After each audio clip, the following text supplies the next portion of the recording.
to the Bleeding Burgundy podcast, a Washington football podcast by fans for fans. With your hosts, Jesse Martin. You want to play rough? Okay. Say hello to my little friend. John Taylor. Quiet, numbskulls, I'm broadcasting. And Keith Gray. The King, your majesty.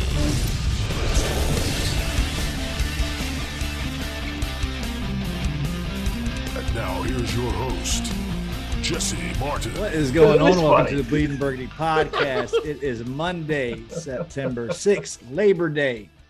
And I am with you, as always, with Keith and John. How are y'all doing? It's game week. What the hell is going on? Well, you know, everybody's going to probably wonder what the hell we were laughing at. And it's the fact that we can actually see your face in this podcast instead of just the top of your hat. I can always duck down. Here's what I think about our team, guys. Jesse Martin here. I don't even know. This show's already a train wreck. It is. Hey, it bullshit. Is, this is off to a good start. All right. Well, let's do this, boys. It's game week. Are you guys excited? Hell yeah, I'm excited. Super excited. You know why I'm excited? You know why I'm excited, Why are Jesse? you excited, Keith? Right? I'm going to be actually like overly excited because my fucking house is done and now I can focus on football. Focus right? on football. Focus on football. Woo! Woo! All right, let's do this. He's going to be so excited that by the time half of his tailgate is over, he's going to need a nap. You're probably right. He'll run himself right on out of the Mountain Dew that he had on the way down the road. All facts. John, are you ready for the season? Man, yeah, absolutely. This week in particular, it gave us that first little taste of false fall where the days were like 65, 70 degrees, felt great, and, you know, the air's clear. That smells like football to me, man. Grass smells like football to me. And just because I was so excited about it, the other day as I was on my way to the office, I dove onto the ground just to get fucking dirty before I went in there. Love it. Awesome. It's a college football. Woo! That was so nice. Oh, there are some good games too, Yeah, especially Virginia Tech rocking UNC. That was awesome. I thoroughly enjoyed that being a Virginia Tech fan. Yeah. That game was okay. Everybody that likes watching college football because they get these 70 to 65 scores with 500 overtimes. Mm-hmm. This is a football game. You see this? They took two offenses and took them out of the game. That freaking Georgia defensive line was nasty. It's real. The only question I have is what in the fuck is a Hokie? I don't know what a Hokie is. I don't know what a Hoya is, but they've got them down in Georgetown. That's true. Okay. That's true. All right. So we the off season is officially over with. Game is a few days away. What we have not done yet on this podcast is go through the schedule and do our predictions for the season. So we thought it was a good idea for us to sit down on this beautiful Labor Day and do that. Now that, you know, the off season is over with, we got to see everything that went on in training camp, the cuts. It's time to rock and roll. So with all the information that we have gathered, let's go through the schedule, starting with week 1 and pick our wins and losses. Are we going to go to the playoffs, wild card? And then we might later on get into the rest of the NFL to see and make our predictions to who is going to go to the Super Bowl. And John, I am going to start with you. Week 1, we are at home versus the Los Angeles Chargers. Who you got? Hi, I'm Justin Herbert. I'm just a second-year little quarterback here. And yeah, I was real awesome last year, and everybody gave me the Rookie of the Year. And I'm so good that I didn't play at all in the preseason. And my first freaking taste of absolute open warfare is going to be against The Washington football team defensive line. And they are going to mangle that boy. They are going to make his mama cry. You can tell John's getting into I'm it. picking the Washington football team. I think so. I think. All right. You got Chargers Washington for the win? Yeah, the Chargers have been way too cautious during the preseason with young players. And even though preseason, quote unquote, doesn't mean much, look, when you're a second-year quarterback, it gets faster. The game gets harder. And he's coming all the way across the country to face this defensive line without having tasted anything but a redshirt two-hand touch they might have had a little bit of contact in the scrimmages, but nobody's out there crushing quarterbacks like freaking Chase Young is going to smash him. I predict 2 fumbles. 2 fumbles. Ooh. All right. Keith, who you got?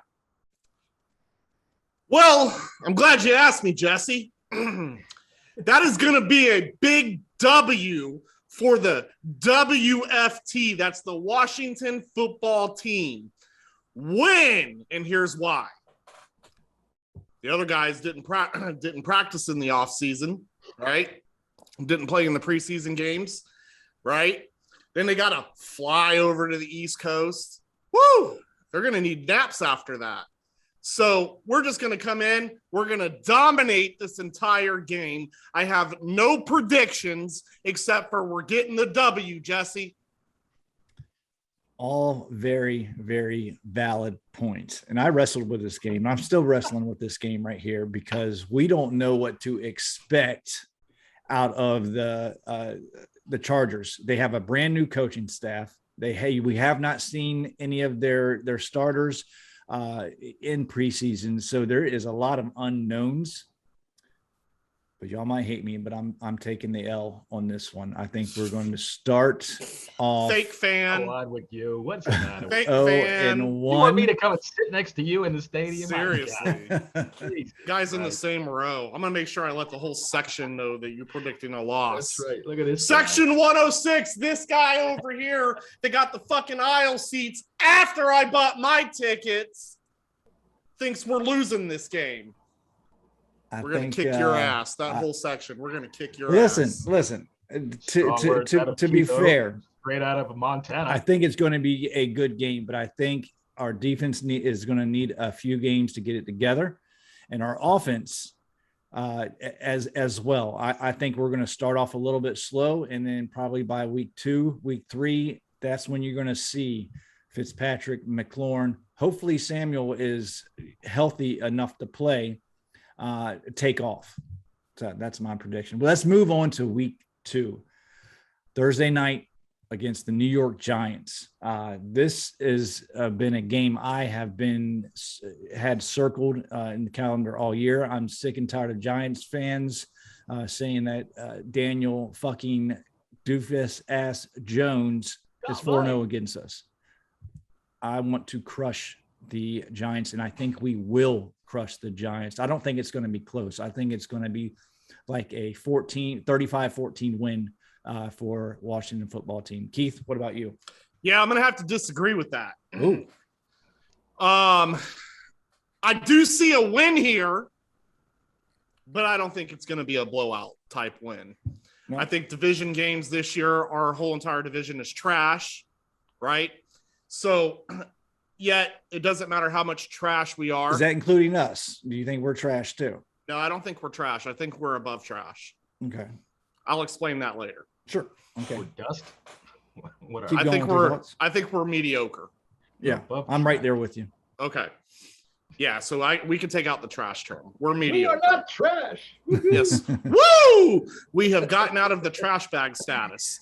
Listen, I think that people are sleeping on the Giants. I think the Giants are actually going to be our biggest competitor in the division. I do too. I'm right there with you on that. I honestly, I think their defense is really, really good. It all comes down to one Daniel Jones with that Giants team. Agreed. I mean, Saquon Barkley's back, correct? Yeah, but he actually, there's whispers that he might not play. I've heard much at all. If Saquon Barkley returns to this game, it's going to be a lot closer than we think. And the thing that bothers me about this game is we're going straight into a divisional game only a couple days after playing our first week. Yeah. So what I need to see here is full preparation, our team ready to go. Because I don't disagree with your sentiment in week 1, right? And you saying that taking the L. All jokes aside, that could very well happen. Our defense did not come swinging out the gate last season either. It did not. Right? It took a little while for them to kind of pick up and become, what they're seen as now. So it's really going to determine how fast we start in week 1 and carry that momentum over into week 2. If we lose week 1, I'm a little nervous for week 2 because, again, I think that the Giants are going to be our biggest competitor. See, before we get to John, I think if we lose week 1, that's going to leave a sour taste in their mouths, especially on the defensive side of the ball. That's why I'm predicting if we do lose week 1, that it's not going to be like that week 2. I think our defense will clamp down. They'll have that sour taste removed from their mouth and win big on that Thursday night. John, what about you, bud? So wait, Keith, you have a win? Yeah, I got a win there.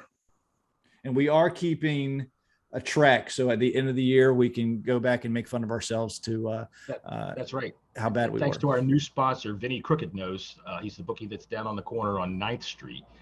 You can bet on which one of us is going to be more correct before the end of the year. So get right on down to Vinny Crooked Nose, and he'll take care of you. Look, I see the Giants like I see the Giants in many years past, where they look like they should be able to do something. They've got talent, and they're more than capable of beating you. Saquon Barkley getting outside of our defensive line, getting outside of our edges scares the shit out of me because, as we all know, our linebackers can't fucking catch COVID. Yep. At a goddamn Republican fundraiser, they couldn't catch COVID. So he scares the shit out of me. He's that kind of a back. And if he's coming back strong off of that knee, I think they'll run him pretty good on this Sunday. They'll want to jump start out fast, show what he can do. And against us, they always step it up anyway. But when I say the Giants of old, I'm not talking about the Giants in my era, the Giants of old in your era.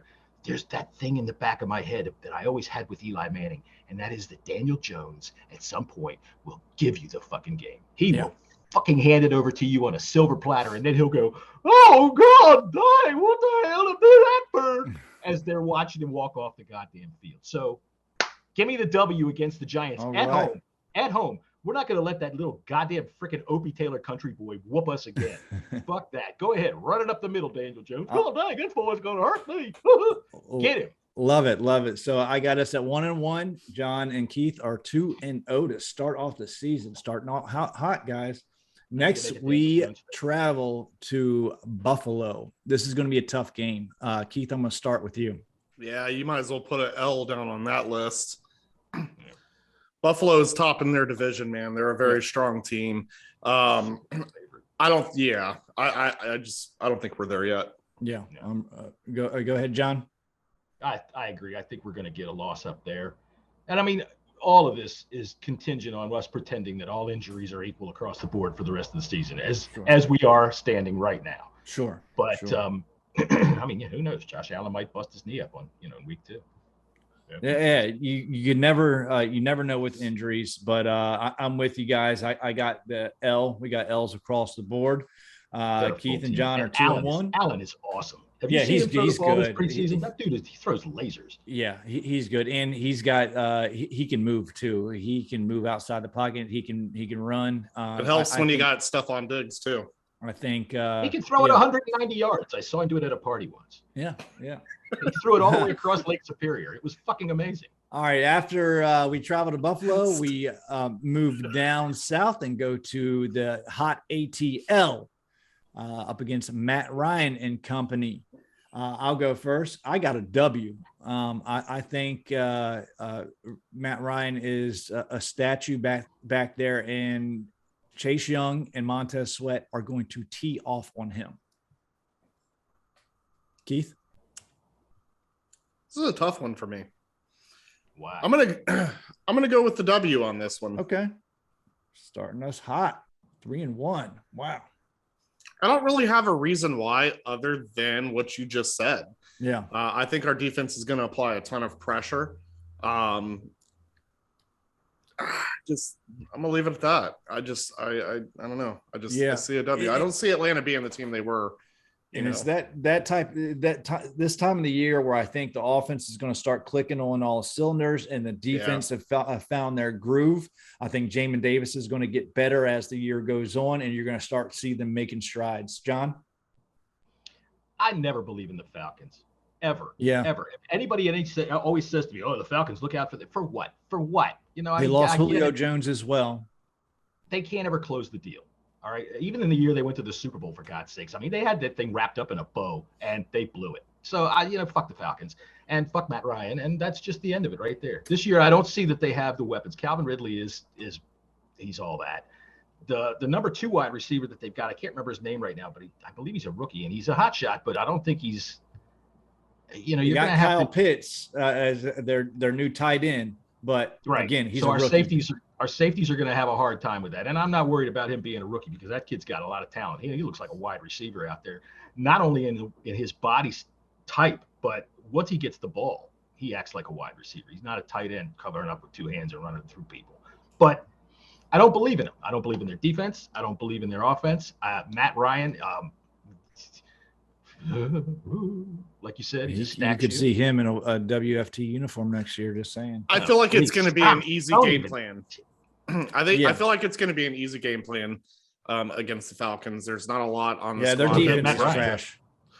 Yeah, so I just think ultimately overall we get the win. All right, let's move on. We're back at home versus New Orleans Saints. Jameis Winston comes to town, and I'll go first. I think we are going to sack him 5 times, and he's going to throw 3 interceptions that game. I got us winning. And yeah, that's all I got to say about that. What's his name? That Mike Thomas. Michael Thomas will not be. I don't think he's coming due to come back to like week 6 or something like that. So I think that's going to be a W for us. John, what about you? It all depends on Jameis Winston, honest to God, because sacking him a lot is something to do that we'd really like to do. But he's a big guy, man. He's a horse back there. So taking him down that many times is not going to be as easy as it seems. Folks sleep on him. He got his eyes checked after he left Tampa Bay, and he had 30 interceptions, which everybody points to and laughs whenever you bring his name up. He was nearsighted, so he got LASIK surgery. And then he came outside and said, wow, I can read street signs. Yeah. That for all of you folks that doubt him, that means that what he's doing when he's throwing downfield and having the 8th best season in NFL history, he's throwing to the playbook. The guy's supposed to be there. That's where I'm throwing. So he doesn't really have the depth perception to see if there's an adjustment being made by the linebacker or the guy broke off his route. So he's throwing to where it's supposed to go, and yeah, he's going to throw a lot of picks. But still, he can see now. Sean Payton, a year with him and Drew Brees, you got to get to him. You have to get to him, because if you don't get to him, he's going to freaking rip some people apart this year. So, yeah, it's all up to whether we get to Jameis, and I think we can, because fuck the Saints. W. You got a W? That's right. Okay. I'm cocky. I am confident. Keith? Yeah, so I feel that Jameis Winston is severely underrated. When he left Tampa, he got to sit the bench a little bit under Drew Brees. I think he learned some stuff.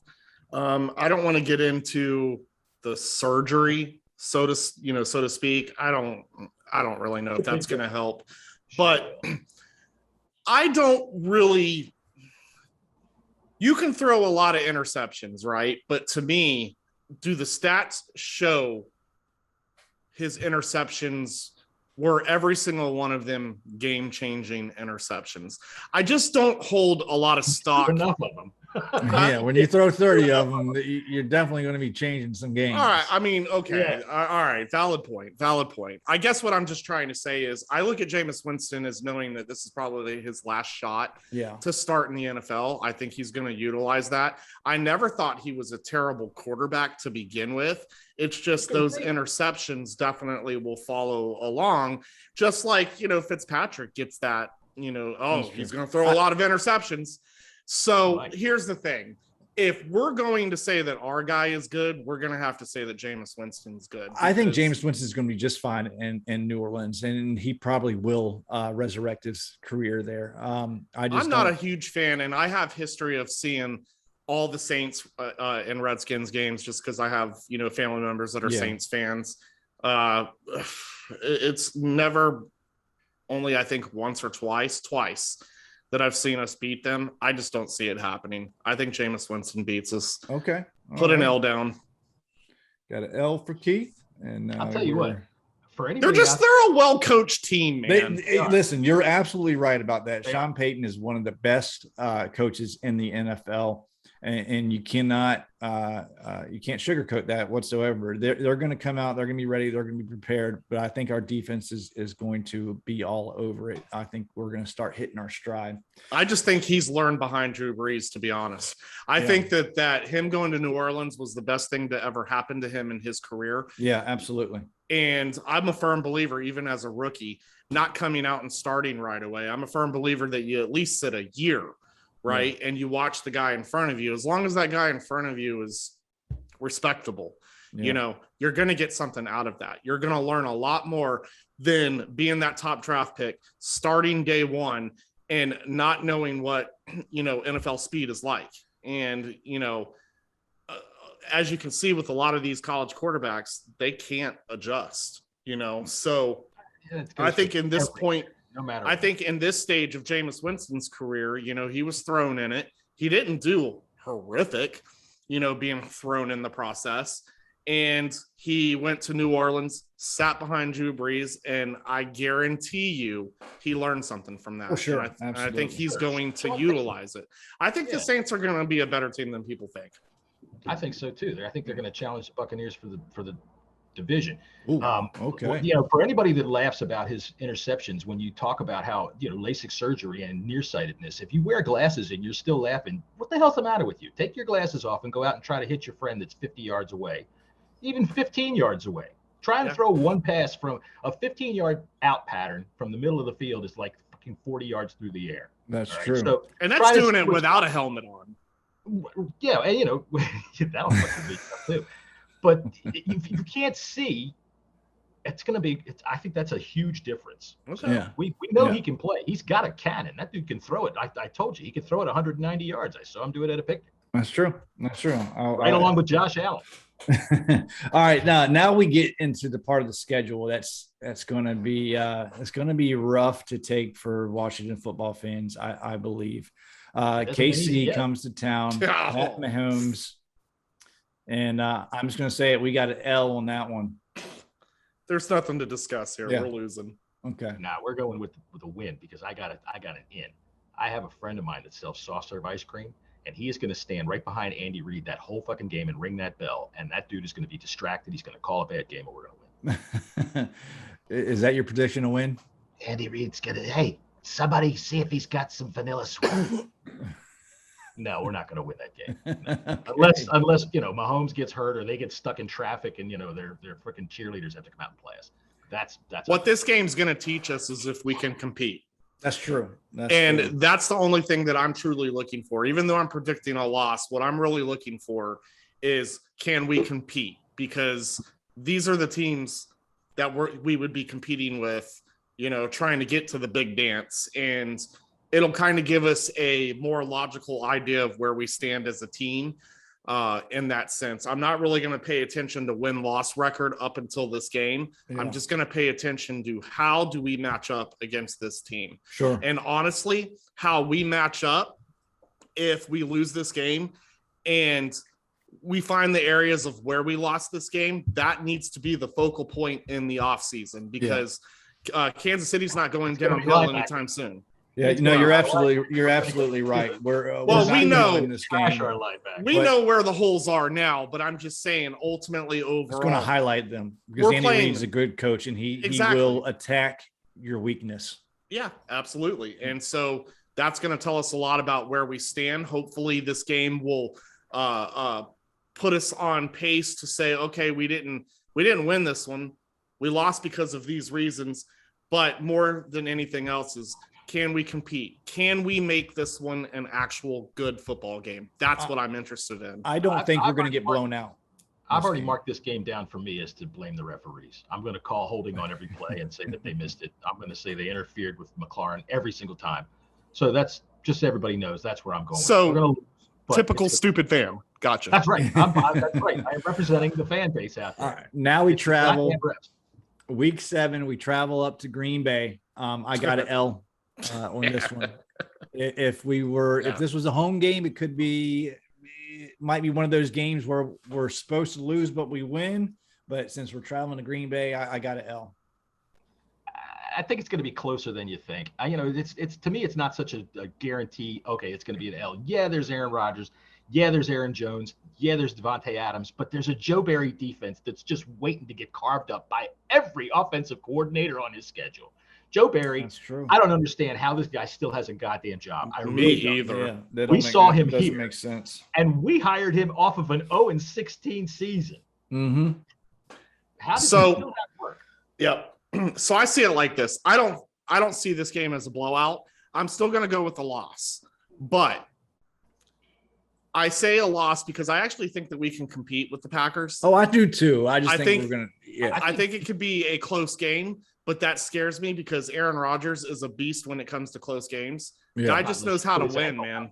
He twists his ankle up. Yeah, but see, you're talking injuries. Like every Yeah. week, you're like, man, this guy's got to get hurt. I mean, No, I am not. Wait till we talk about this season here. When I Jameis talk about Winston's injuries like got to that- get hurt. We got to break his ankle.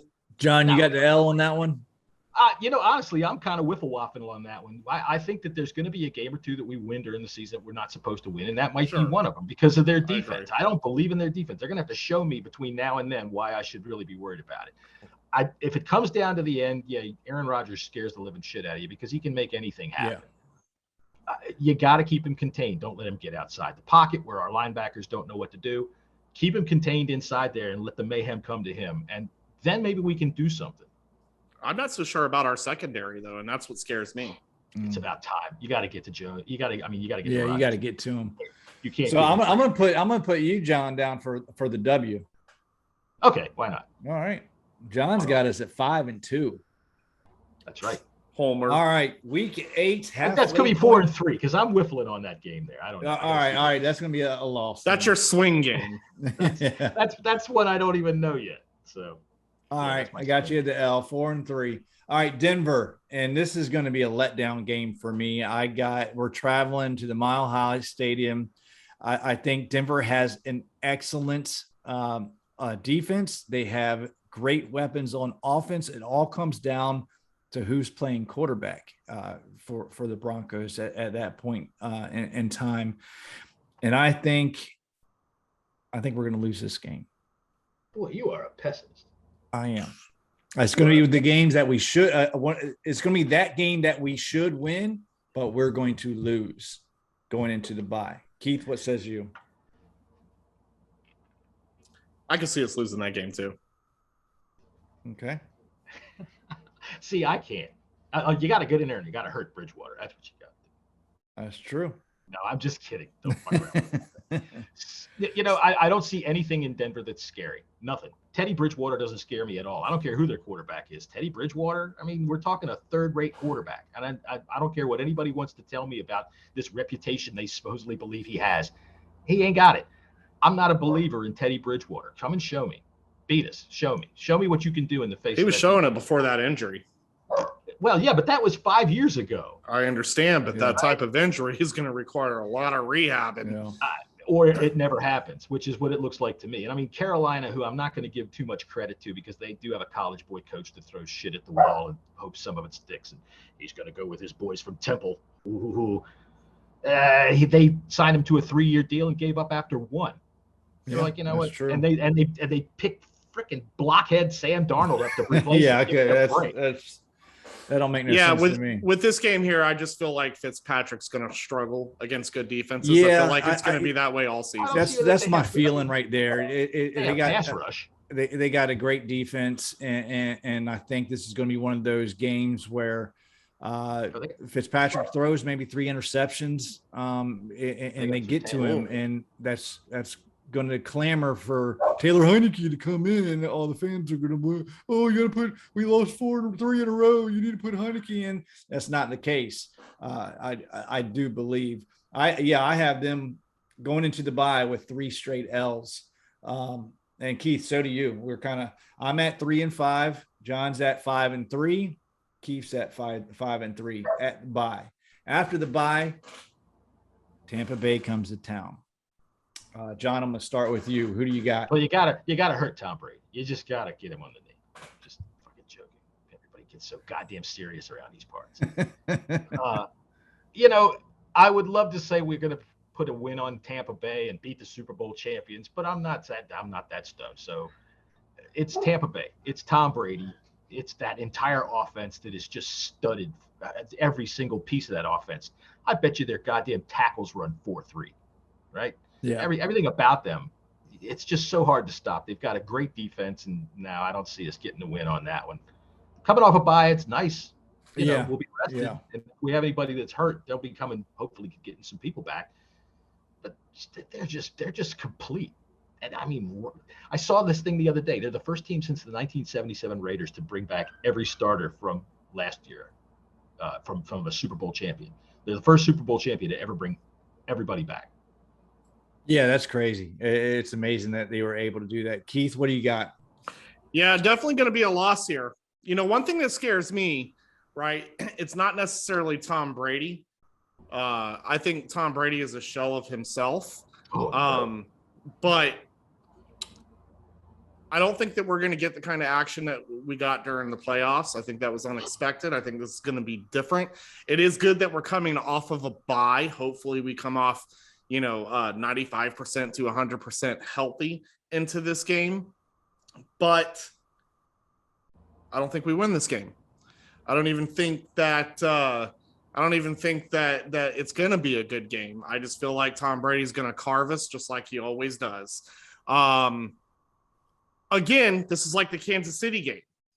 This is where you're going to see, can we make a game out of this? Like we did the playoff game, right? Can we be competitive in this game? And then again, take a look at your weaknesses and build off of that in the offseason, because what's been great for us this year is having us play some of the best teams. And we got a tough record based upon that fake playoff, scenario last year, but I'm actually glad it happened this way. I don't want an easy schedule. I want a hard schedule. I want us to go through these types of games with teams that are constantly competing. I want to match up against them. I want to see where our weaknesses are. And that needs to, again, to be the focus in the offseason. So again, put an L. We're not going to win this game, but I'm interested to see how we can compete. Yeah, I'm right there with you. All right, moving on to Carolina. We travel down there. I got to win versus the Panthers. I think this is Ron's revenge game. We're going to his old stomping ground, and Ron shows Matt Rule what a good coach team is. And we've all had some L's. Okay, as Keith was right. We have a tough schedule. It is what it is. We had to play through it. I don't think we're going to get blown out of these games. I don't either. Even with these super teams, Tom Brady's and Patrick Mahomes. I don't think we're going to get blown out. But listen, last season, Jesse, there was a lot of swing games that we could have easily have taken the win and wouldn't have gotten 7-9, and it would have looked better record-wise. But again, we got the playoff experience. Happy about that. We're rolling into this season and we're playing the best teams in the league. Yeah. And that's what this team needs. We need to see where we can compete. It's going to show a lot. Keith, who do you got winning this game? Panthers? You said Panthers, right? Yeah. Yeah. That's a W. Okay. Absolute W. I think the Panthers are not a good team. I think that our team's going to be tired of losing through that stretch, and we're just going to come out and we're going to play hard and beat Carolina. Yeah. John, you're muted, John. You're also ugly too, but that's good though. I think the key is to make sure Sam Darnold stays healthy the entire game and plays all 4 quarters. Yes. There ain't nothing about that dude that makes, Matt Rule. College coaches, this is why they fail. Because they get into the NFL and they really don't know how to act with it. They think it's like college. They can go out and recruit. They can bring in the guys that they want. They can do all this and all that, and they can have 100 guys on the roster. Well, look at him. He's bringing in guys from Temple because these are the guys he knows. Yeah. Temple, Jesus Christ. What you know, dude, is third-rate talent. That's what you know. Yep. And he hasn't been able to translate into the NFL. He hasn't been able to make that shift into the NFL. And so many of them fall into it like that. And like I said earlier, when you see what he did with Bridgewater last year, he doesn't know what to do. He's flailing around, and he somehow thinks Sam Darnold is going to save him, and I don't see it. And I think we're going to beat the blockhead into the ground. There we go. And you're going to get to see something on your TV for the first time probably ever, because I don't think we played the Jets with Darnold, but you'll see that dude literally they have to give him a square helmet. It's the weirdest looking thing. I think we dominate that entire game. Yeah, I believe It looks I'm like 100% one of those with you. when his helmet looks like one of those Funko toys with the square fucking head. All right, we're back at home in week 12 versus Seattle. This is another game that I've been going back and forth on. We were close to beating them last year. Russell Wilson is a great quarterback. I think he would look real good in burgundy and gold next year. But we are still not great at those night games, and that you got to take that into account. Yes, it's a new regime and we have a lot of new players, but I want to see it before I 100% erase that stigma from this team. I think it's going to be a close loss this game. It's going to be very close, and it very well could come down to Russell Wilson taking a lead in the final 2 minutes of the game. Keith, what says you? Yeah, I'm going to go with a loss on this one, but I think it would be a close loss. This is actually, in the back of my mind, I feel like it could be a swing game. This could be one where we could win, right? Because again, if we think that we're competitive, and I think we can stay competitive with, Seattle, they're a beatable team. Mm-hmm. But I haven't seen anything, weeks 1 through, up until this. So obviously I'll just stick with my gut and say loss. All right, John. This is a swing game for me too. I think at this point of the season, if we're going to transform this team into something that's better than what we had last year, which to us all means go win a playoff game, right? You don't need to go to the championships or the Super Bowl. Win a playoff game and take that next step forward. Then I think that this is one of those games that they can go out and win, because Seattle, they've got some really good players, but they're not like they used to be. They don't have the Legion of Boom out there anymore. You're right. And we've always played really well with them. And the key to it is going to be keep Russell Wilson hemmed in, keep him don't let him get outside where he can take a couple of extra seconds and let DK Metcalf muscle the shit out of somebody, or let Lockett. Jesus Christ, that guy's just a bomb threat. Mm-hmm. Just don't let him get don't give him any time to let these guys get deep. But yeah, I think we can play with Seattle, and I'm going to go and put us down as a tentative W, because by now we should be hitting that stride that we need to see, and as if this defense is going to step up, and I think it will. Me and Keith are both at 4-7, and John's at 7-4. That's right. All right. The anti-Keith and the anti-Jessy. Moving Homer. on, we're flying out to Las Vegas in the new stadium that they've built. I got a win, and I got a big win on this one. The Raiders just don't do nothing for me whatsoever. I like Derek Carr. I actually really do. I think John Gruden is overrated as a coach, but I do like Derek Carr, and I would not mind if we somehow got him on the team next year if we couldn't do any better. But yeah, that's a big fat win for me. Keith? David Carr is a poor man's Derek Matthew Carr. Stafford. Or what did I say? Derek, you said David. You That's said his his brother. older brother that got his killed brother. in he was with the Texans. I feel Yeah, bad for All that right. guy. I make the same mistake all the time. I actually mistake him for his sister, Angel. All right, go ahead, Keith. He is an overrated Matthew Stafford. Overrated? Overrated. He looks like he wears mascara too, doesn't he? He looks like He wears does. mascara. He does look like that. So you got an L? No. You got a W? Yeah, we got a W in this one. The only thing that bothers me about this game is, again, and maybe it won't bother me in the middle of the season, but I'd really have to see how our secondary is, because Carr likes to throw the ball down the field. He does. They They got some speedy receivers too. Yep, he's I not mean, he's not afraid to take shots. And again, you're inside your new stadium. You got a whole different new class of fans. Again, we win this game just because I don't think the Raiders are a good team. But again, it really boils down to, in my opinion, it boils down to our secondary. Can we stop those receivers? Yeah. They got a good running back as well. John? I do like Josh Jacobs. He's Yeah. a good running back, and he can carry a lot. And that's the thing about him. He can do it old school, carry 25 to 30 times a game. Mhm. But, I just think our D-line is going to contain a lot of the running backs this season. Yeah, unless you're, again, Saquon Barkley. Running backs to me don't hold the same value that they used to years ago. Yeah. This is John.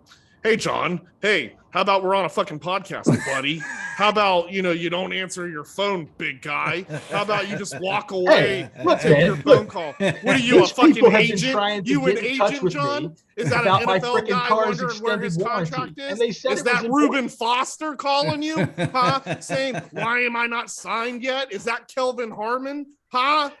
No, it was Angela from customer services telling me that my extended warranty was in danger. So Damn, I wish Angela would call me. I missed her phone call yesterday. All right, John, who you got? I think we're going to beat the Raiders, and I'm interested in several things. For one, I don't believe in Derek Carr. Last year he took off running and fucked his wrist all up, didn't he? He dislocated his wrist, if I remember right, or he did something, or his ankle. He did something to it. I don't think he's going to be so keen on running so much this year. I'm more interested to see the Raider crowd. I want to see what this looks like because this is Vegas. This is not different than Oakland. It's not in Oakland. And all those people that were in the black hole, they're not flying over to Vegas just to come watch this game. That's true. It's not like from LA where you could drive. I mean, I guess you could drive, but San Francisco's a lot farther away. Oakland's a lot farther away. What kind of Vegas crowd are they going to get? And how distracted are they going to be? Are you going to get a freaking crowd full of people that would rather be playing blackjack? You could probably play blackjack at your table. What do you want to bet? Right there at your seat. They probably got it on a screen on the seat in front of where you can lose your money. So I think we're going to go in there and get a win, but I'm going to watch the Raiders this year like I'm watching a circus because it is. Mike Mayock doesn't know what the fuck he's doing. Does not know what the hell he's doing. This ain't as easy as television. Yeah, I'd be surprised if they won 5 or 6 games this year, to be honest with you. All right, let's move on. Now we get to the gauntlet of the schedule with the NFC East games to finish it out. And Dallas comes to town, and I have us beating Dallas at home. And the crowd's going to be electric, and it's just going to be a feel-good day, and I cannot wait for that home game. So typically with me on division games, when I'm doing predictions, I just split down the middle. Right? I do. Well, we're not going to beat every single one of them. And I'm not going to tell you the difference between is it going to be a home or is it going to be an away game. Just for me, we'll split it down the middle. But anyways, this game here, because it's a home game, and I think that, we're trying to make a push for the playoffs. Yeah. And we are going to definitely beat the Cowboys here. No question about it. 6 and 7. John, what says you? At this point of the season, I think injuries really play a big factor. Absolutely. Who comes into this game more healthy? You and injuries. Dude, it's the biggest factor. We know! At the end of the season. Well, here we are, week 13 or so? 14. Week 14.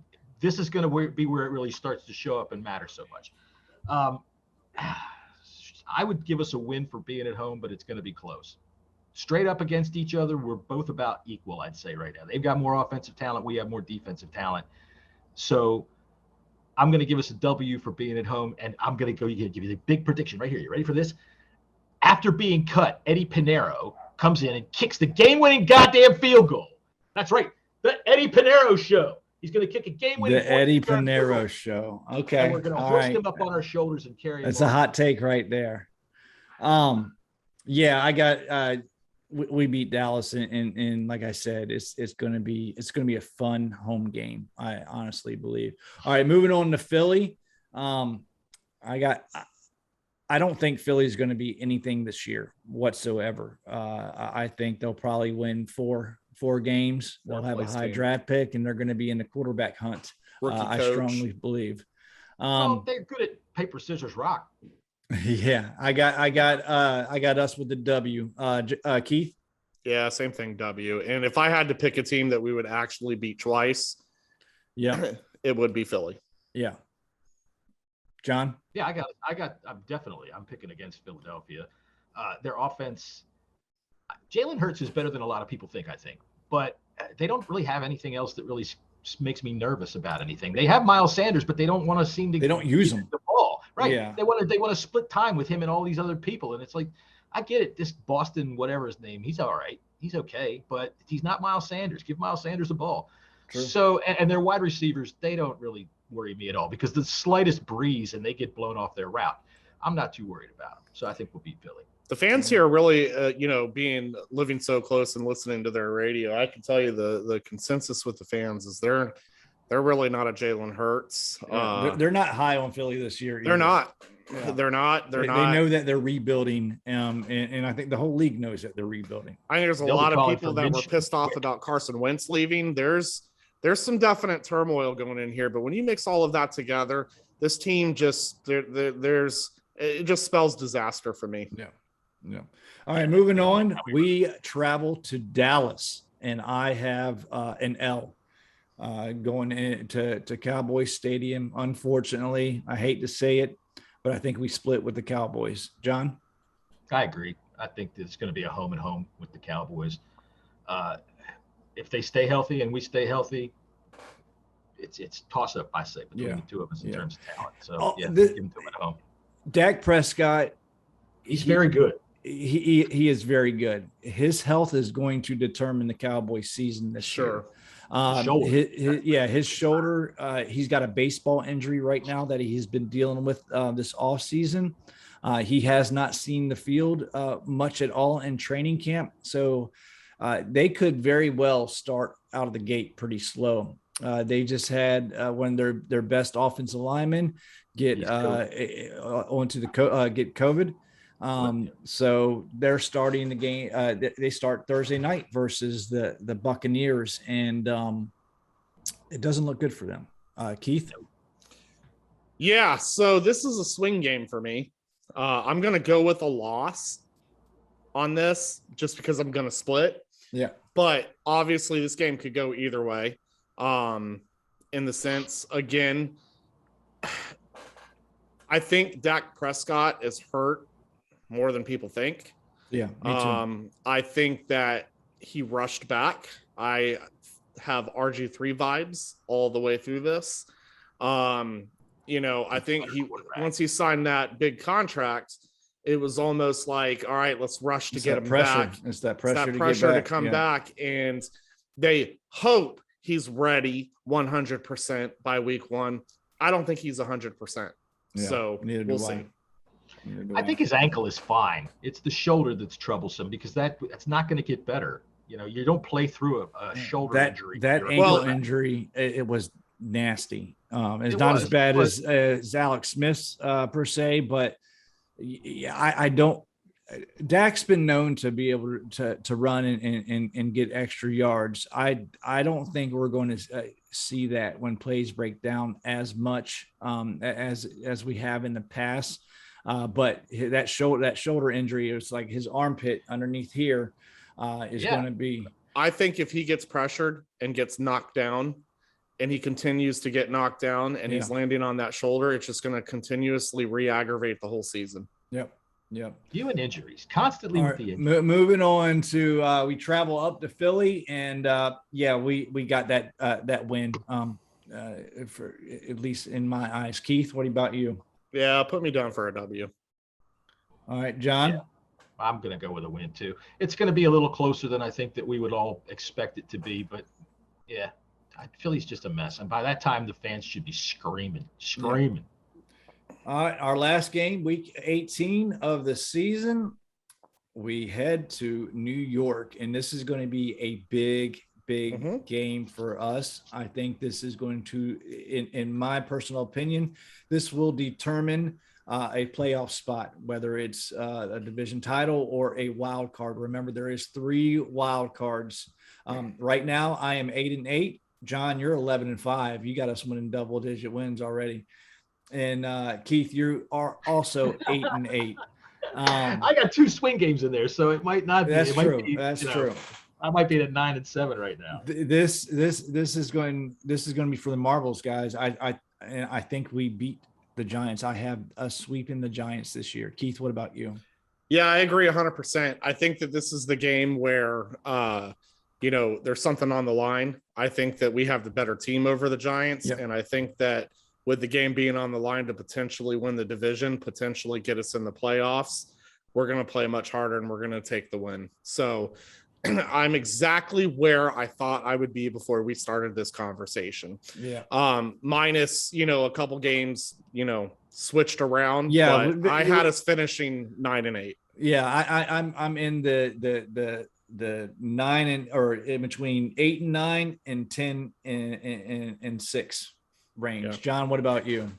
Well, I've got, like I said, I got a couple swing games in there. So I'm going to sound like I'm predicting 12-5, but I'm really not totally predicting 12-5. But we are going to go and win this game.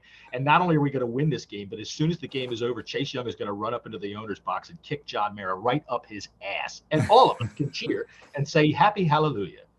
But no, Daniel Jones, this is his make or break season. You know how New York's media is and how those fans are up there. And I think that he's going to break.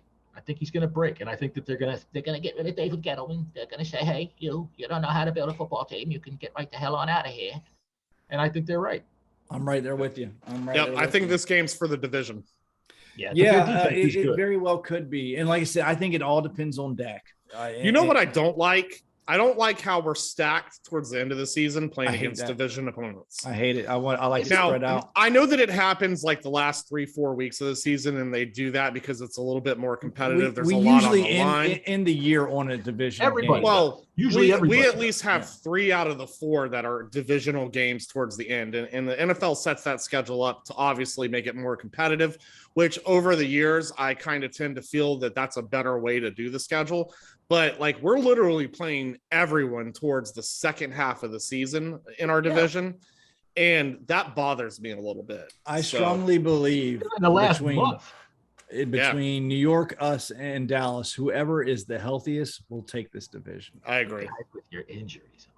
But yeah, the Giants in week Shut up, 2 John. is our only divisional game up until December. So, and week 1 is so freaking weird, man. Us playing the Chargers in week 1, that's just that's kind of And it's like that all around the league. And I'd almost rather play the Giants week 1 to get that out of the way off the bat. I just don't like how it's a short turnaround to go in and then play a division team. Sucks. Yeah. All right, let's move on. John's got us with the best record in the NFL. Let's do it, baby. Come on. And me and Keith are a little bit more down to earth, but we'll move on to some superlatives. We'll go Fitzpatrick. We're going to first go games played, touchdowns, interceptions, and yards. I'll go first. I think he plays 17 games. John, how many games you got? I'm gonna say he's gonna miss 2 games, only just out of the average, because quarterbacks, they get a little bump here and there. So 15 games, but he's the starter all the way through. Even if Heineke comes in for 2 games and plays okay, they're gonna bring Fitzpatrick back in. I agree. Because as you see, I've got us winning 16 games. So they're gonna want to keep that continuity going. Absolutely. Keith, what was your question? How many games is Fitz going to play? I think he's going to go the whole season. Yeah. Unless injury takes place, I strongly Ron Rivera is not going to fall to crowd pressure. I mean, it was quite obvious during the preseason games that Heineke's getting a lot of support. You'll also see on social media, the Heineke gang, we'll be calling for Heineke to come in after a couple losses in a row that we may have from Fitzpatrick, but stability is key here. I think Ron Rivera understands that we need stability. I don't think that Fitzpatrick's going to be losing game after game after game. He's going to have bad games, but all quarterbacks do. Yeah. So I just think that Fitzpatrick's going to play just good enough to stay in the whole season. Yeah, agreed. I think, all right, so let's go with yards now. And I was debating whether to do this. I think we should go over or under 4,100 yards for Fitzpatrick. Under? I got him at 38.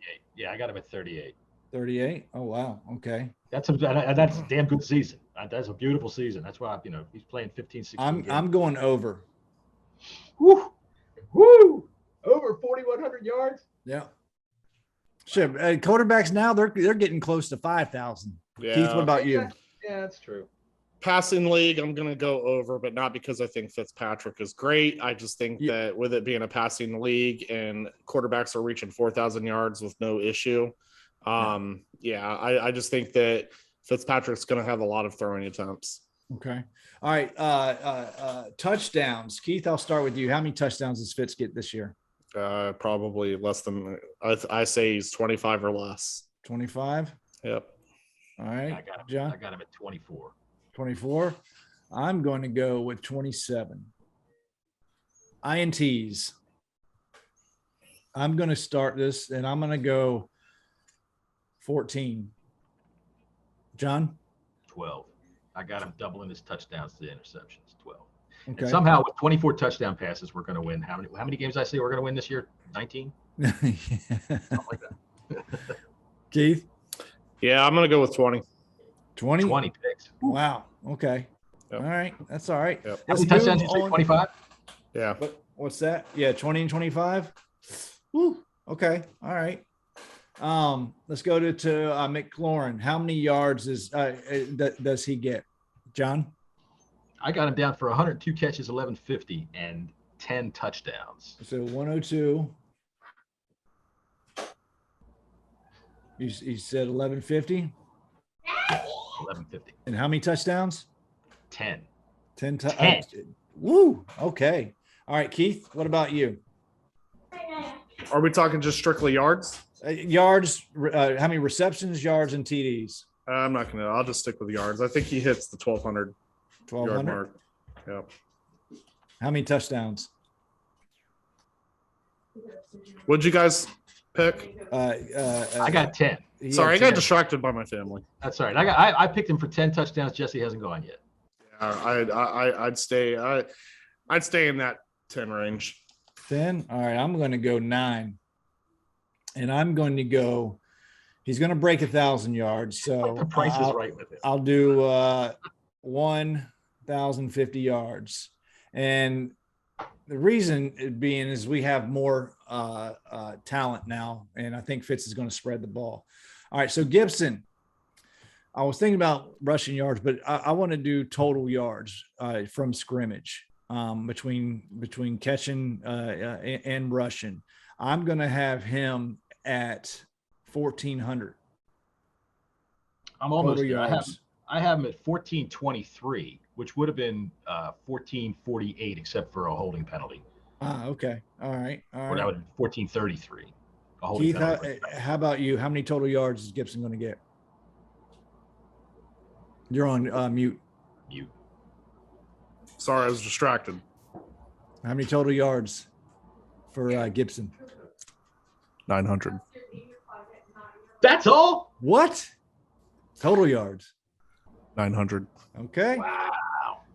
Wow, Mr. I don't believe in anything. God damn it. I'm going to tell you what, you're probably going to go tell your kid that Santa Claus doesn't exist. Do it right I got 12 touchdowns for Gibson. John, what about you?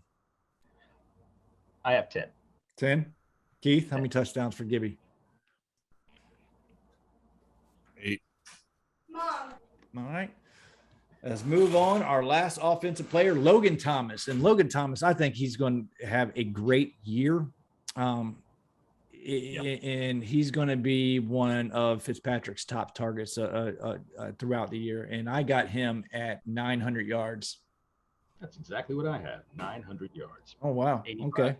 Yeah, I got him for 85 receptions, 900 yards, and 6 TDs. And I got Samus Reyes for 114 receptions, 12,633 yards. Yeah, and I got 82 receptions, and I got 8 TDs. Keith, how many yards is Logan Thomas going to get? 600, 5 touchdowns.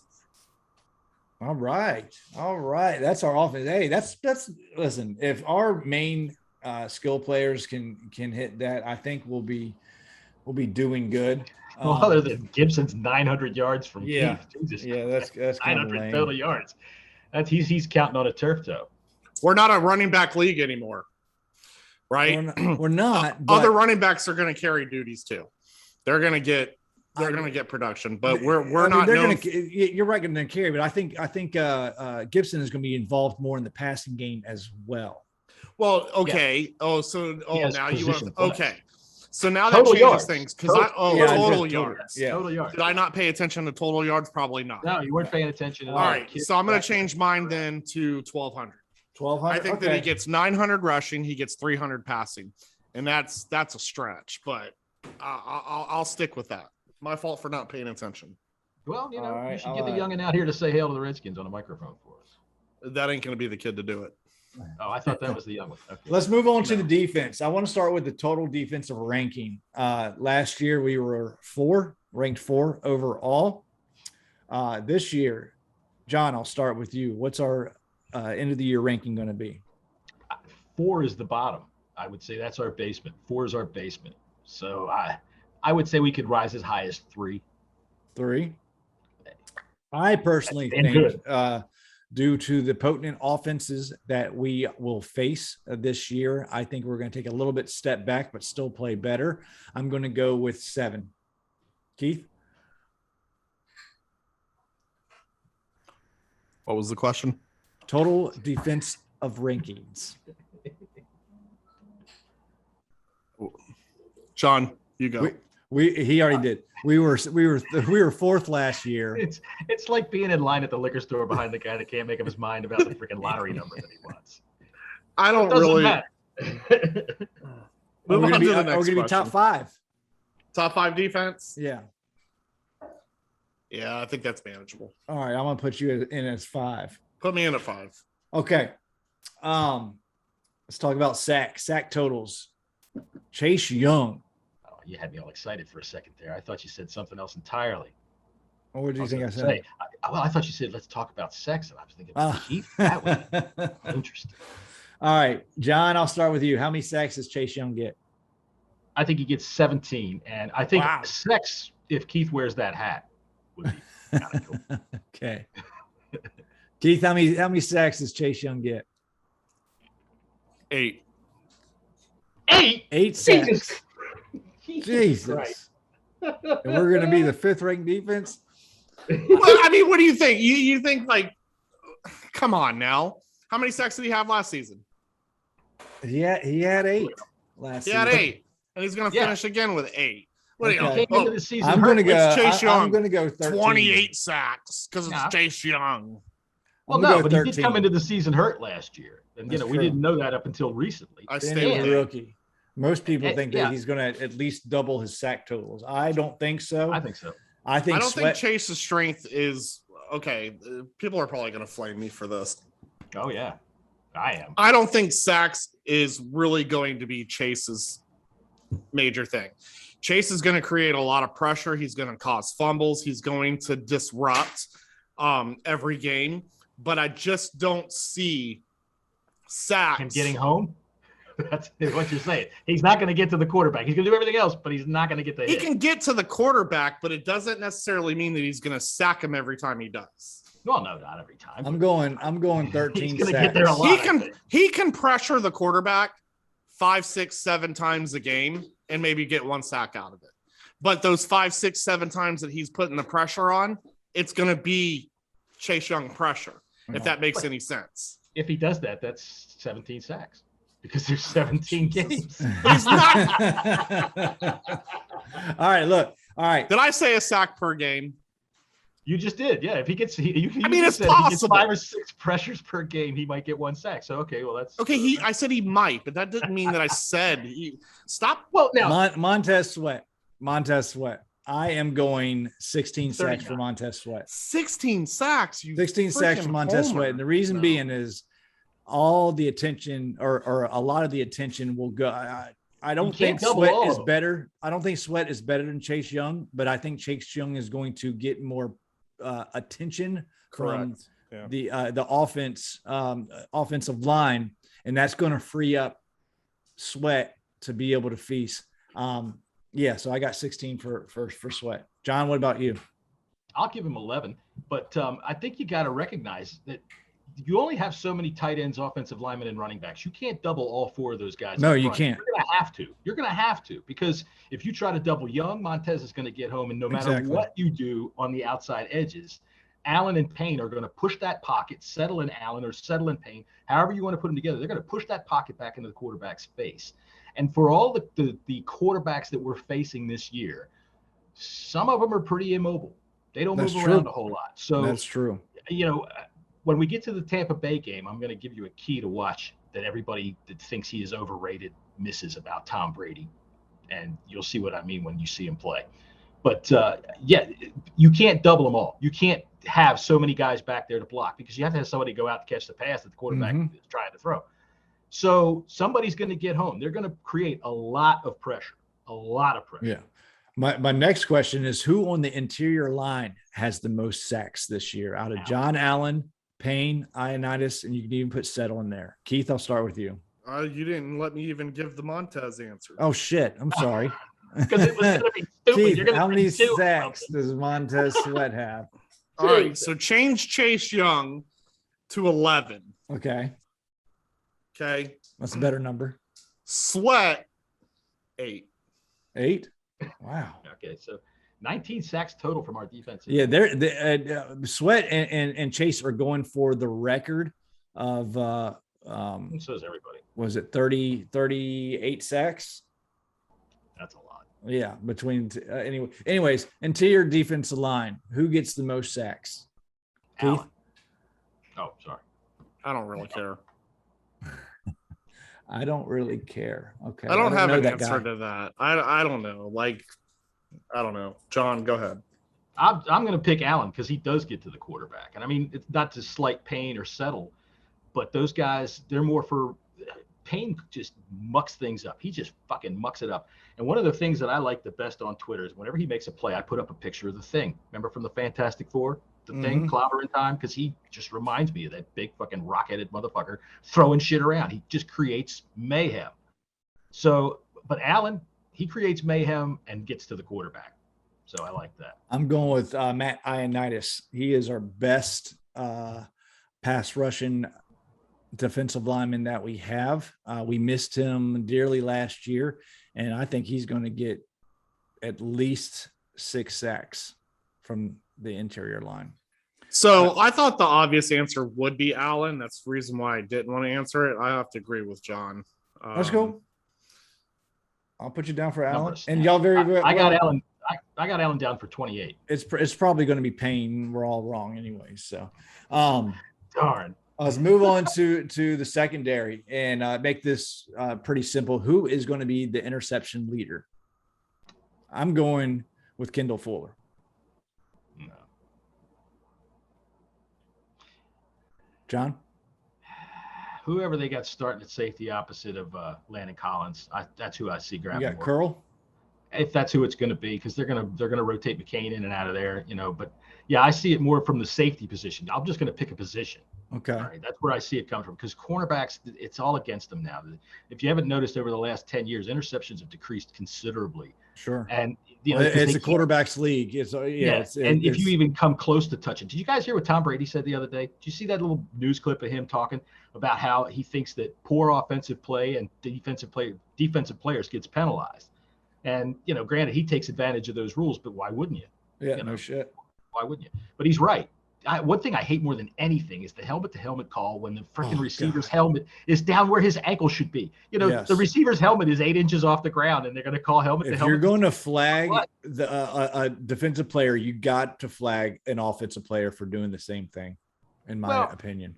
You got to factor in granted, we all have been bitching for years that they don't look at physics and they don't realize that heads are going to collide no matter what. But if you got a defensive back he's trying to hit the guy in the waist. Yeah. And the dude's head is down there, you can't throw that flag. He's trying to hit him clean, and the guy put his head down there. That's on him. Keith, who you got? Yeah, I'm going to have to go with you, Jesse. I like Fuller. Yeah. Fuller?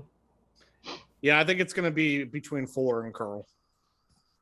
Yeah, you can't go wrong with options. I think we're going to see an uptick in interceptions this year from our defense as well, because there's going to be a lot of pressure put on the quarterbacks. The balls are going to have to come out quick, and as we've seen, or at least our starting defensive back unit, they've been pretty sticky on coverage. So I think it's going to work out to our favor. So hopefully we can lead the league in interceptions. That would be pretty nice. And sacks and touchdown passes and rushing yards. Yeah, absolutely. All right. So who's making the playoffs, guys? Let's start with the AFC East. Who do y'all have coming out winning that division? I got the Bills. The Bills are going to have the best record in the AFC. Bills.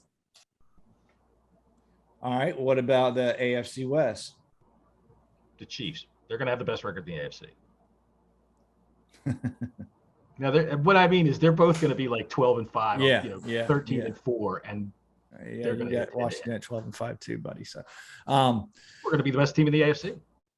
Keith, you got the Chiefs coming out of the East too? Of course. The West. All right. The North, we got Ravens, Bengals, Browns, or Steelers. I have the Browns winning that division. I do too. And I think they're going to make it not even close. The Browns are going to freaking roll this year. They're going to be the best team in the AFC. Yeah. I think the Ravens are going to be good. I just don't think they're going to get as good as the Browns. Keith? Put me down for Ravens. Okay. You got to see Lamar take that next step. Yeah, that's true. He's got to take that next step where he hangs in the pocket and throws. I mean, he throws well. People, they kind of ride him a bit because he doesn't throw much, but he does throw well. They're just going to have to get away from having him run so much. He's not going to survive. Mm-hmm. No, you're absolutely right about that. AFC South, Texans, Colts, Jags, or Titans? I got the Titans. Yeah, Titans. What's the situation with Wentz? He was supposed to be back, but he's not now. Very well could be. And the Colts got a good team. The question's at quarterback. Same with us. Yeah, put me down for Colts. Healthy, okay. When Wentz is healthy, he's a good quarterback. Yeah. He's shown that he can really play. He was in the MVP talk a couple of years ago, and then he got hurt. Mm-hmm. He's just fragile. NFC East. Keith, who you got? Us. You got us? Yep. What did you have us at 7-10?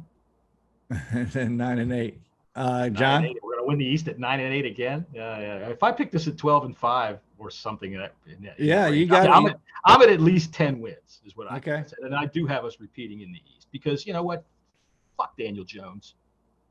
This is tough, man. It's a tough division to pick. I'm gonna say us. Fuck it. Shit. Fuck it. You're a fan. What I'm the hell? gonna say us. The NFC West, Cardinals, Rams, 49ers, and Seahawks. That is one hell of a division right there. I got the Rams winning. Rams. I got the 49ers. If they can stay healthy like they do, man, they have got talent all over the place. What's his name? Debo Samuel? That's his last name? Samuel. Dude is badass. That dude is like so underrated by so many people about how good he is. And he's a spark plug that can make that whole offense go. And with what Shanahan, we've seen him do with RG3, who I think was a great player in that system, but was an inferior quarterback, which is why his career went the way it did. He doesn't know really how to play the position. I think that when you see what you've got out there in Trey Lance and Garoppolo, mm-hmm. you've got the same package that can play quarterback. And I wouldn't doubt it at all if you see him having both of them in one series. I don't mean on the same play, but they're not going to alternate series. He's going to alternate packages and say, okay, we're going to run this on this play. The difference being is if they put Lance in the game and everybody thinks, oh, he's going to run, that dude can pull it down and throw it way far down the field over your head. So I like the 49ers. I think they're a really good football team. Yeah, no, I agree. NFC North, I got the Packers. Yeah. Keith, you going to pick the Vikings for your favorite quarterback? Nope. Packers. Yeah, by default, you got to go with the Packers. Yeah. The only thing that I see that could kill them is the fact that they've got a Joe Barry defense up there, and we all know what that is. Yeah, but I just don't see. I mean, the Vikings could if things break right, but I don't see anybody. Knocking. I only see the Vikings being competition. I think Chicago is going to be one of the worst teams in the league. Yeah, especially if they go with Dalton all year round, like they're playing. I think Chicago and Houston are going to be fighting for the worst team in the league this year. I was watching Good Morning Football this morning, which I like to watch, and Kyle Brandt said that they're going to be putting in Justin Fields probably by the middle of week 1. He thinks it's going to happen that early and that he's going to become the story of the year. Wow. I don't necessarily see it that I don't see that either. I can see the Vikings have offense as long as Kirk Cousins can stay off the COVID list because, he's not vaccinated. He won't get vaccinated. And if he gets in close contact with somebody, he's down for 5 days. And that's a factor. Yeah. But they don't have defense. So you got to kind of go with the Packers. Yeah, you got to. All right, last division. We have the NFC South. I have the Bucks. Yeah. And it's not close. That's an obvious. Yeah, they're so studded. That's ridiculous. So we are in agreement with pretty much everyone except for Ravens and 49ers and Colts. Keith, who's your wild card teams? You got to have three wild card teams. So I'll start. I have Baltimore as a wild card in the AFC, the Chargers, and I'm going to sneak in. I'm going to say the Steelers. John, what about you? I'm going to take the Chargers as a wild card team. Give me, it's hard. It depends. If Carson Wentz plays a good portion of the year, I'll take the Colts. And watch this. Watch Mac Jones with the Patriots. Wow.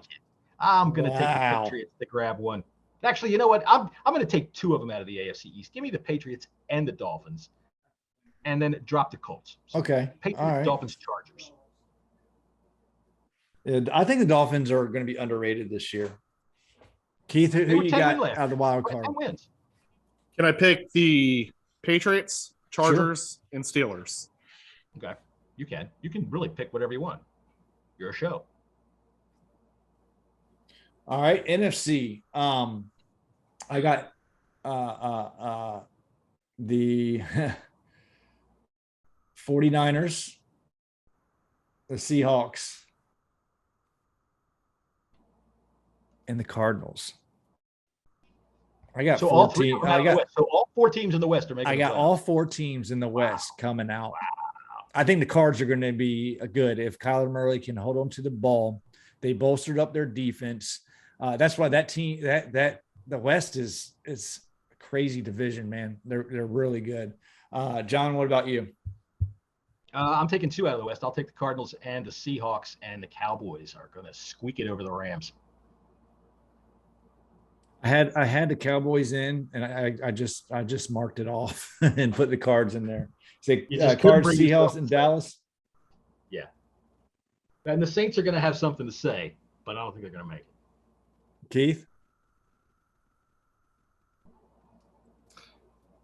Let's go with the Rams.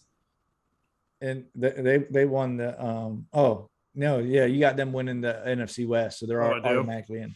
Oh, damn, this is going to make it difficult then. So wait, 49ers. John, you had the Rams missing the playoffs. I had the Rams. What's their division again? The West. NFC West. Oh, yeah. Now, I know I picked Matt Stafford in that fantasy league we have, that we're both in together. You're not sold on the Rams, huh? It's not that. It's just, you know what? For all the greatness that Matt Stafford is, the dude fucking loses. Wow. Okay. All right, Keith. Cardinals, Giants, 49ers. The Giants. Shame on you for even thinking. All right. I think we're close. Let's talk about Super Bowl. I'm gonna give my Super Bowl prediction. Giants is in the wind. Giants, Cowboys, all 3 of us. All except for Philly. Get them out of there. I have in the Super Bowl. I have the Rams versus the Bills, and the Rams will win the Super Bowl. John, I got the Bucks beating the Bills. Bucks beat the Bills. Bucks beat Bills. Keith. It's a tough one. It is. I think we see a rematch. Do you? I do. Bucks and it's very possible. I mean, yeah. The Chiefs are going to have the best record in the AFC. I think it's Who going to be a wins? rematch. I Chiefs. think I've given 5 teams that moniker, right? So I have the Rams winning. John, you have the Bills winning? No, I have the Buccaneers winning because you never bet Buc- against Tom Brady. And really, Matthew Stafford winning the Super Bowl. I do. And I'm pretty firm on that too. Dude, I think their coach is we should have never let him out of the building. I think he's the brightest offensive mind in the NFL, and they just needed a quarterback, and they got one. Do you ever see the tape of him? He's got an eidetic memory. He's got a freaking photographic memory, right? Sean Payton does. And they have him on the sidelines during some practice or something like that. And the guy is just rattling off 3rd down and 6, second quarter against this team this year, when he's talking about, when he was with the Redskins. And the dude could call the exact play he called. Oh, yeah, we ran this. Just off the top of his head. Oh, yeah, we ran this. Oh, yeah, we ran this. Dude remembers every fucking play he ever called. Exactly. Yeah, that's crazy. He's like Rain Man when it comes to that shit. So who do you have winning, Keith? You got the Chiefs or the Bucs winning? Chiefs. Chiefs win. Awesome. Well, there you have it. It's our season predictions where we're guaranteed to be wrong. Yeah, very much so. Especially me. I'm over here picking a team that's going to win the division, and also saying they're going to get the playoff. Or hey, if the they can card, pull that off, they're doing something. Absolutely. The reason I'm down on the Rams is I'm not even down on them. I think that they're in a division where you just want to go down on them. Well, I mean, Matthew Stafford, he is something. But they're just in a division with teams that I think are more up and coming and hungry than they are. Seattle's they know how to do it. They know how to win. The Cardinals, I think, are an up and coming team. And the Rams, while they're good, Matthew Stafford, you're going to have to show me, buddy. You're going to have to show me that when the shit hits the fan and the chips are down, you can go out and win. Show me. And I'm sure that right now he's going, fuck this John Taman. I got to show this. No, I mean, you make some points, though. You make some points. But to me, I've always liked Matt Stafford from afar. I just think he's been on some terrible teams. He's got some pretty good stats.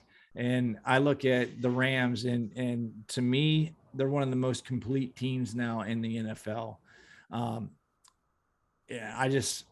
I think they're going to run away with the NFC. I do have some that division is going to be tough. It's going to be the toughest division in the entire league. And I wouldn't be surprised if you see every fucking team in that division. What you picked, all 4 of them. Yeah. I did. And to me, I don't think there's not another division in the NFC that's close to as good as that division is. I got breaking news. Uh-oh. What is it? What do you got? Curtis Samuel is in pads and practicing during the early viewing period. Yes. Early viewing. That is per Nikki Javala. Yeah. Sorry, I just didn't know how to say that. Nikki Javala. I like Nikki Javala. Yeah, absolutely. Yeah, it's a Washington Post beat reporter. They always, I've always felt fortunate for who we have working for the Post covering that team, even in the years that everything's been bad. Yeah. I'd like to say something when it comes to reporters. It's something that's got kind of perturbs me sometimes.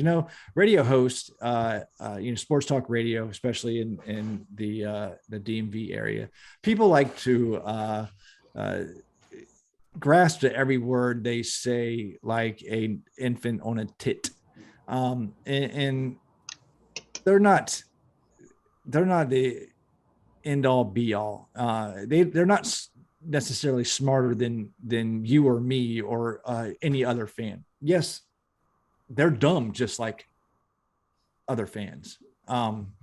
So I had a guy come at me because he trusted the word of unnamed radio host more than what other people say, and they're fans and watch and cover the teams just like you or we do.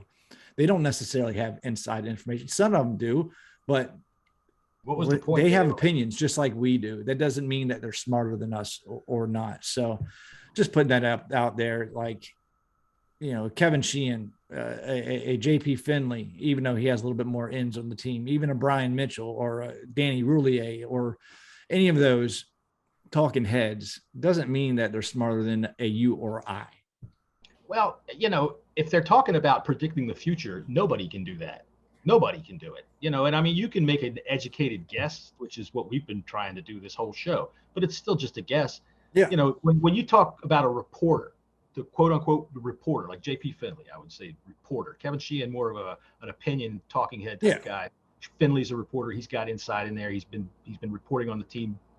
Nikki Jabalova, he's reporting on the team, which his insight is only that he's giving you the same information that he learned. That's what he's doing.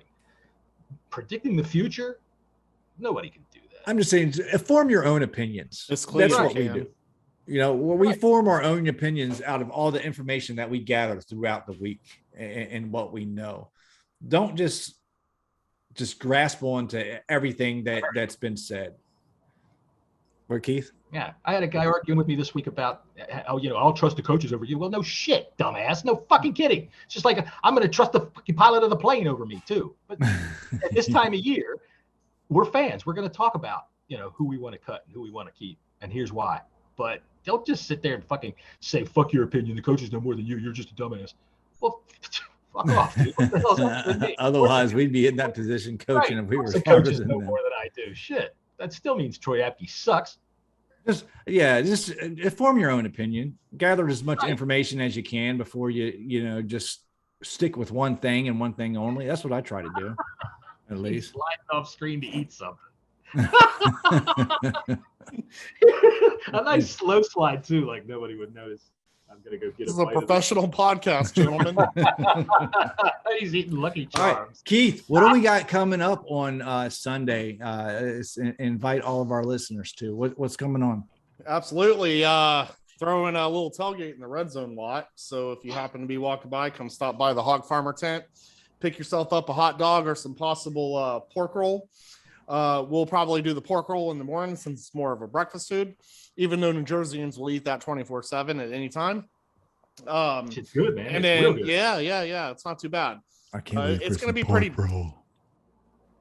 Some pork roll. Well, we know you saw pork roll at camp, Jesse. I saw a big pork roll. So, anyways, come by, pick yourself up a little, pork roll and cheese. Then maybe in the afternoon, we'll get started on the hot dogs. Come back, get yourself a hot dog. Really, it is just to say thank you to all the fans, for supporting the hog farmers. Listen, I want none of that credit.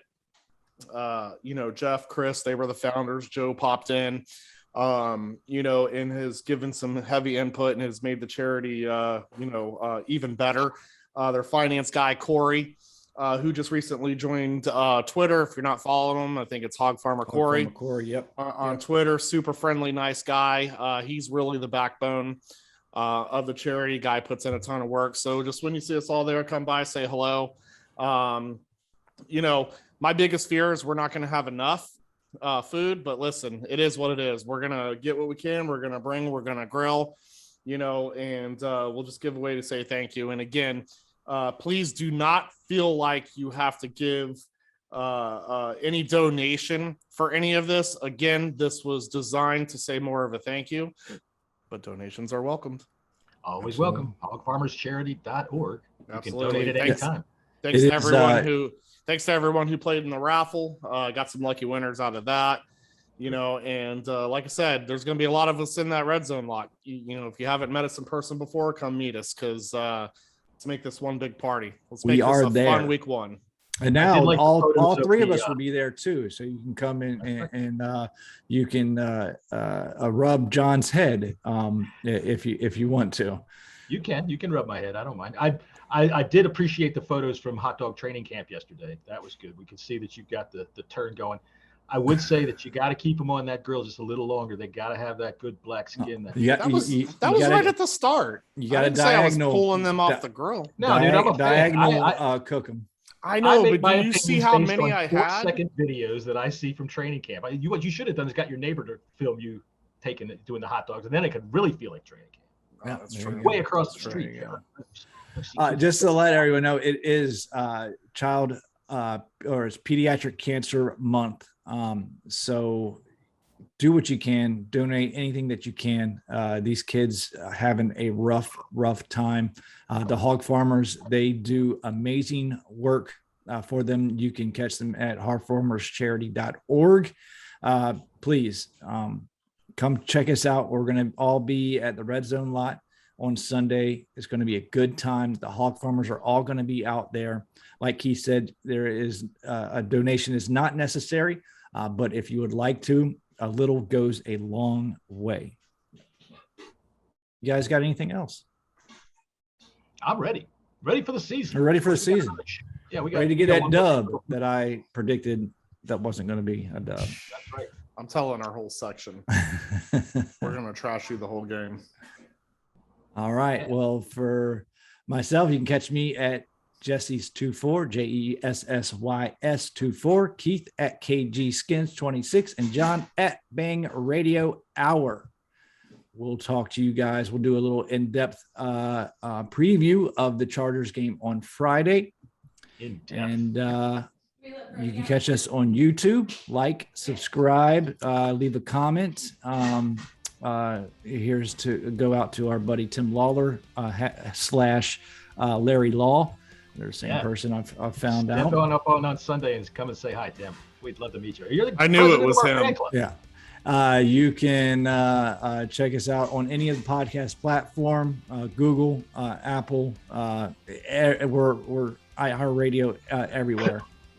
And yeah, this episode has been brought to you by Tamara Kenway's Penis Pump. Hail.